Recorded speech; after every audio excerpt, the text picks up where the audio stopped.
Biruchim haboim. Welcome everyone. We're about to begin Be'ezras Hashem together on Daf Nun Gimel Amud Aleph, starting with Nun Beis Amud Beis, the new parak.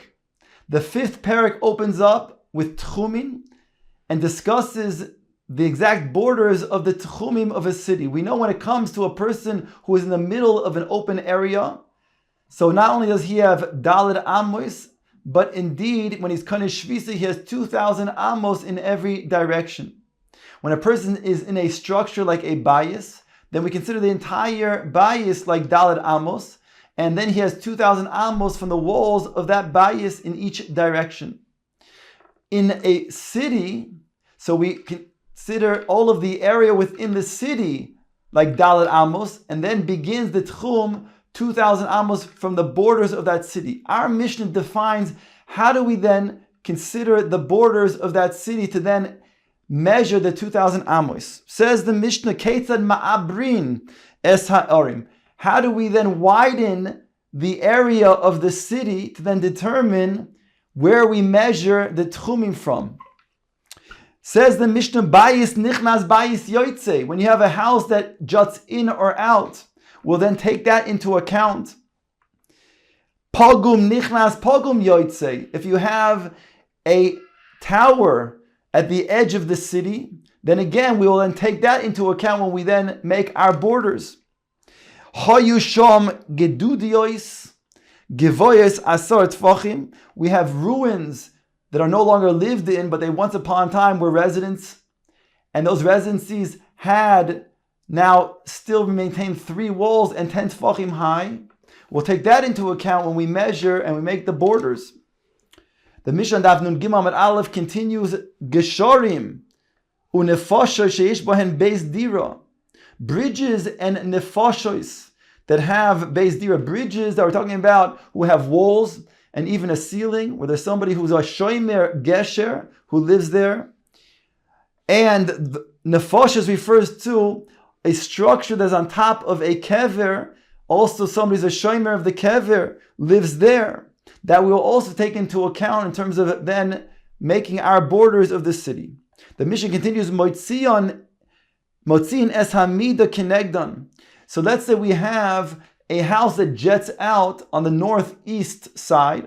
There's rows of houses, and one house juts out on the northeast side. So we'll then make a line from the end of that house to the northwest side. The Mishnah continues and says, not only will we do that, but we'll make sure that there's a square or a rectangle so that we make 90-degree angles. Even if it's going to be a city that is circular, we'll make sure that there's a square around it. Like a square tablet. So that when we go 2,000 amos in each direction, just like the Chacham had taught us in the previous parak, when it comes to a person who's kind of shvisa, so he has his daled amos, we said, and plus 2,000 amos in each direction, but the corners, we then make a square around those 2,000 amos in each direction. The corners, when you go alachson, diagonally, it'll be beyond 2,000 amos. So too over here, in regards to the tchum of an ear, we'll say that we square off the area so that it'll indeed be then even a greater measurement in the alachson and the diagonals. Says the Gemara, there's a machlokes when the Mishnah stated, Keted ma'abrin es heorim. What is this lashon of ma'abrin? Rav u'Shmuel chad tani ma'abrin v'chad tani ma'abrin. One teaches ma'abrin with an ayin, one teaches ma'abrin with an aleph. Man detani ma'abrin with an aleph, aver. It refers to the fact like there's a body and then you have limbs that jut out. So too when you have a city that has a house, for example, that juts out.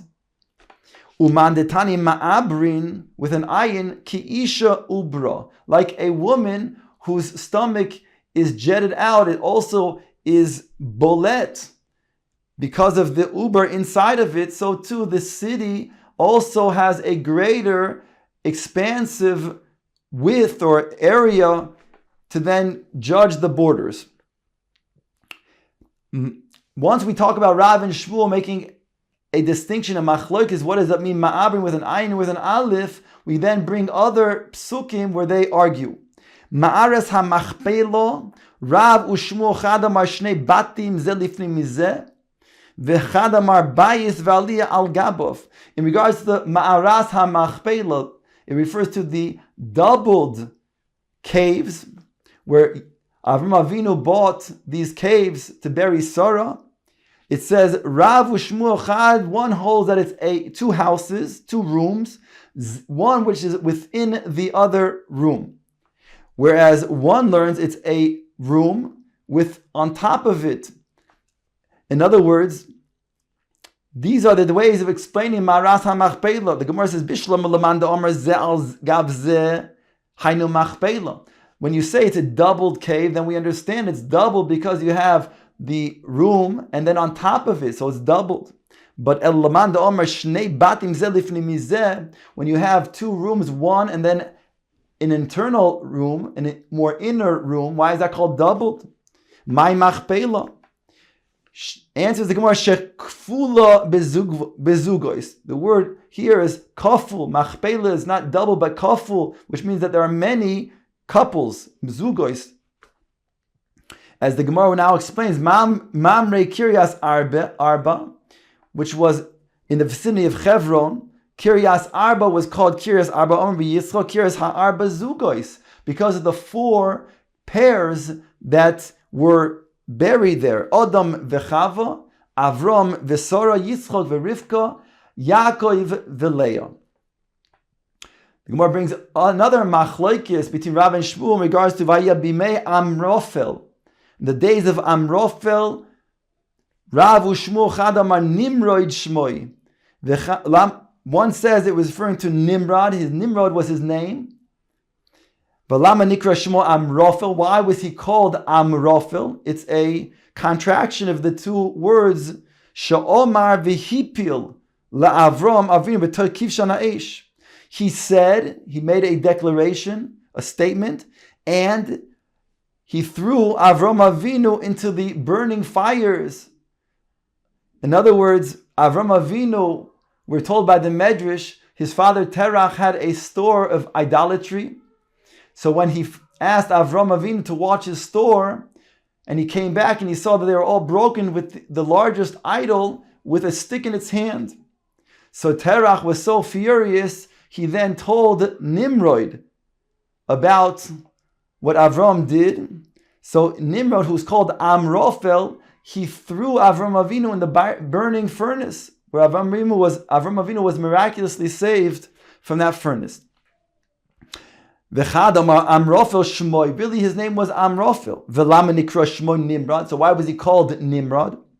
Here, the word Nimrod means shehimrid es kol ha'olam kuloi alov b'malchusoi, that he caused the entire world to rebel. Here, literally means against himself. That's a lashon naki, as not to say against Hashem, but it refers to he got the entire world to rebel against Hashem in his kingdom. The next pasuk that they argue about is, I'll read the entire pasuk. Vayakom Melech Chodosh al Mitzrayim, Asher lo yada es Yosef. A new king arose in Egypt who did not know Yosef.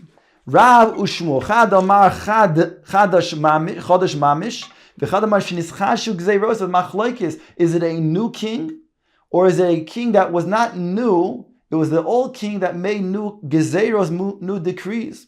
Man damar chodosh mamish dichsiv chodosh. It's written chodosh, and therefore he learns it's kipshutoi. Uman da amar shenischashu gezeiros midelo ksiv vayomos vayimloch. It doesn't state that there was the king Paro that died and a new one ruled after him. Since it doesn't say that, it refers to the same Paroi who was mechadesh gzeiros.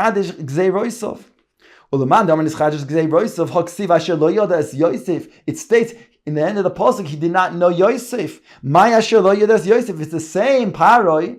How could he not know Yosef? Explains the Gemara. Dahava demi command Yosef klal. He made himself like he does not know Yosef. He was kafui toiva. He covered up the good. because he then ignored what Yosef had done until now, and he then was mischadesh gezei roisov. Says the Gemara weiter, bringing a simin shmoina esrei shnei masar lamadnu b'David v'Yoven. Omar Rabbi Yochanan said, Yud ches yomim gadalti eitzil Rabbi Oshaya b'Ribi. 18 days I was by Rabbi Oshaya b'Ribi. B'Ribi is a term given to an Adam Gadol b'Daroi. He was a great man. And I only learned one matter from him. B'Mishnasenu ketzad ma'abrin es ha'orim. Be'alef, that he taught in our Mishnah with an aleph. When it says ketzad ma'abrin, he learned like the Manda Omer who says that it was Aver. Eini asked the Gemara, is that so? He only learned one thing from him. V'homar Rabbi Yochanan Yud Beis Talmidim Hayu Lo LeRabbi Oshaya b'Ribi. He had 12 students. V'Yud Ches Yomim Gadalti Beinim. I was by them 18 days. V'Lomadati Leiv Kol Echad Ve'echad. And I learned the sharpness of each and every one's mind. V'chochmas kol echad ve'echad, and the knowledge of each and every one of these students. It says mashma that he learned many things. Says Gemara, no, leiv kol echad ve'echad v'chochmas kol echad ve'echad gomar. He learned the sharpness and the knowledge of each one, but Gemara le gomar, but he didn't learn any teachings. Alternatively, you can say minayhu didhu gomar. He learned from them, from these students. But minei didei loy gomer. But from him himself, referring to Rabbi Oshaya b'Ribi, he did not learn. V'boiseim, alternative, you want to say davar echad b'mishnasenu k'omar. He said, I only learned one thing in regards to Mishnah, but braisos and gemaros, he learned many things. Says the Gemara weiter, V'amar b'yoichan k'shehayinu loimdim Torah eitz Rabbi Oshaya b'Ribi hayinu yoishvim harbo be'ama. When we learned Torah by him, we learned in a way that 4 and 4, meaning that 4 of us would then go in one amma. We would stretch ourselves and cuddle and come together to then hear the words of Rav Oshaya b'Ribi. Omar Rebbe said along these lines, Kishayinu loimdim Torah etzel Rabbi Elazar ben Shamua. Hayinu yoshim shisha ba'ama. We would sit 6 at a time and also snuggle together to hear the words of our Rebbe, even though it was a small area of one amma. V'om Rabbi Yochanan, Rabbi Oshaya b'Ribi b'daro ki Rabbi Meir b'daroi. Rabbi Oshaya b'Ribi was like in his generation, just as Rabbi Meir to his generation. In what way? Ma Rabbi Meir b'daro lo yachlu chaveirav la'amud al soif daitoi. Rabbi Meir was so brilliant that when he explained halachos, he explained even the other side with such clarity that people who heard him, the Talmidim, didn't know if this was the heter or the iser, if this is the correct halacha or not the correct halacha. And therefore they didn't understand them properly. Af Rabbi Oshaya lo yachlu chaveirav la'amud al soif daitoi. So too, the comrades of Rav Oshaya did not understand to the extent that he was teaching his halachas, because again, he was so brilliant that he explained things with such a clarity to explain both sides. They didn't know which side was the proper halacha.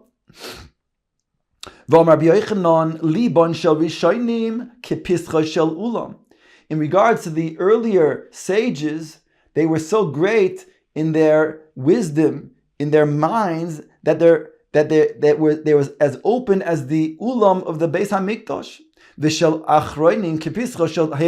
Whereas the later sages, their minds were more diminished, and they were like the openings of the heichal of the Beis Hamikdash. The ulam was 20 amos wide, while the heichal was 10 amos wide. The Onan and Rabbi Yochanan said, and us, kimlo nekav machat sitkis, we are like the head of a pin of a needle. That's how diminished is the knowledge and the acumen of the sages throughout the years. Rishonim, who is referring to Rabbi Akiva, Achronim, Rabbi Elazar ben Shamua. Ikadamre, some say Rabbi Ishonim are Rabbi Elazar ben Shamua. Achronim is Rabbi Oshaya b'Ribi. V'onu kimlo nekev machat sitkis. Tremendous thing. Rabbi Yochanan of the Amoraim is already saying that we are just like a small head of a needle after all of these greater sages before us. Omar Abaye. Abaye said, Va'anan ki sichta begudo legemara. He said, we are like a peg that goes into a narrow hole in the wall, and that's the extent of our understanding. In other words, we can go in a little bit, but not more than that. Omar Rava says, Va'anan ki etzba'asa bekira l'svara. We, he said, is like a finger, he compares it to, going into, pressing down against a thick piece of wax. There it doesn't enter whatsoever. It makes a mere imprint. Rav Ashi says, we are like a finger that goes into a pit, which is so easily put into a pit. A pit is wide. He puts his finger, his narrow little finger, into a pit, easily into the pit. That's how much we are then forgetting our own learning. Take a look at Rashi in Dibra Maschil, Besichta Beguda Legemara. Before it gets wide, says Rashi, we're like a peg that gets stuck into a hole in the wall, which is very narrow, and it goes in just a little bit with difficulty.